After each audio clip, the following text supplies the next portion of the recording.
why is reading a textbook different from reading a novel? The simplest answer is that the purpose for reading narrative material, as in a novel, is not the same as the purpose for reading informational material, as in a textbook. So which do you prefer? Do you read them the same way? When you read a novel, you read top to bottom, page after page, and you can't wait to get to the end.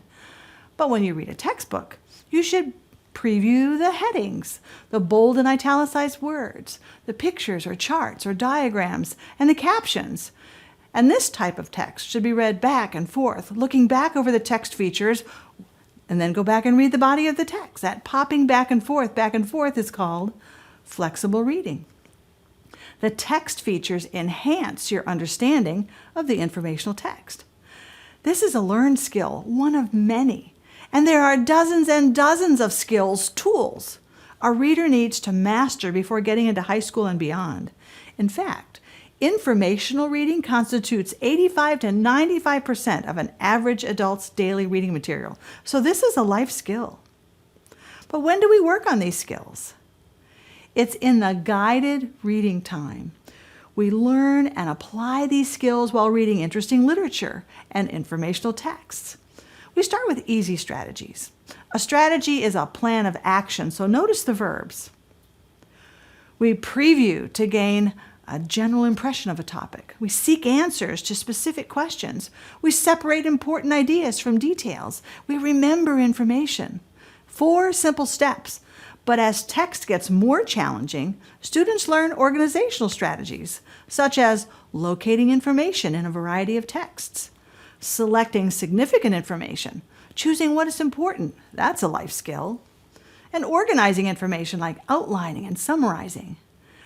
To increase the student's depth of understanding, he'll need to incorporate strategies before he reads, while he reads, and after he reads. It's time-consuming and frustrating at times to master this. Kids just want to read it and be done. But think of it like learning to ride a bike. In the beginning, it's hard, seemingly impossible. But soon he realizes how much faster a bike can get him from here to there. And even if he wobbles, his motivation increases and off he goes. The same is true of these study skills.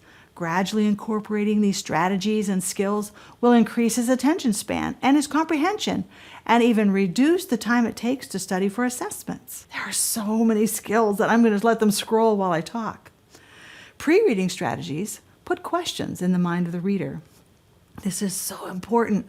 A well-crafted question gives the reader something to find out while he's reading, a purpose. Because if there's no question in the mind, it's like reading in the dark, brain off.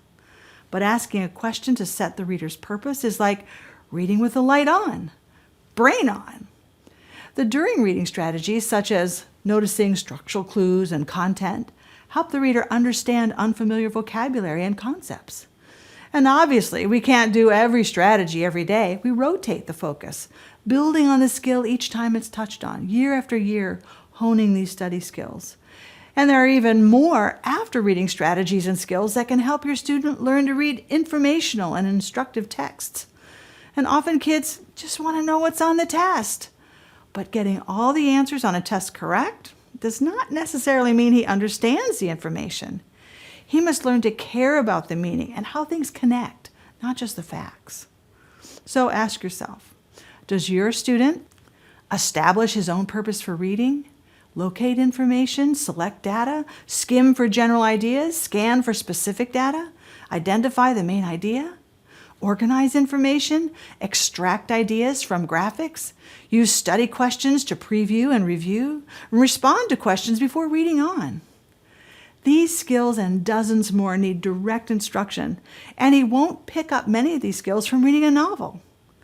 Reading for content or reading to learn is to read to gain information from which to build concepts and generalization. And it's important that we allow our students time to develop these essential skills to prepare them for a lifetime of reading independently with understanding and discernment, whether informational or narrative.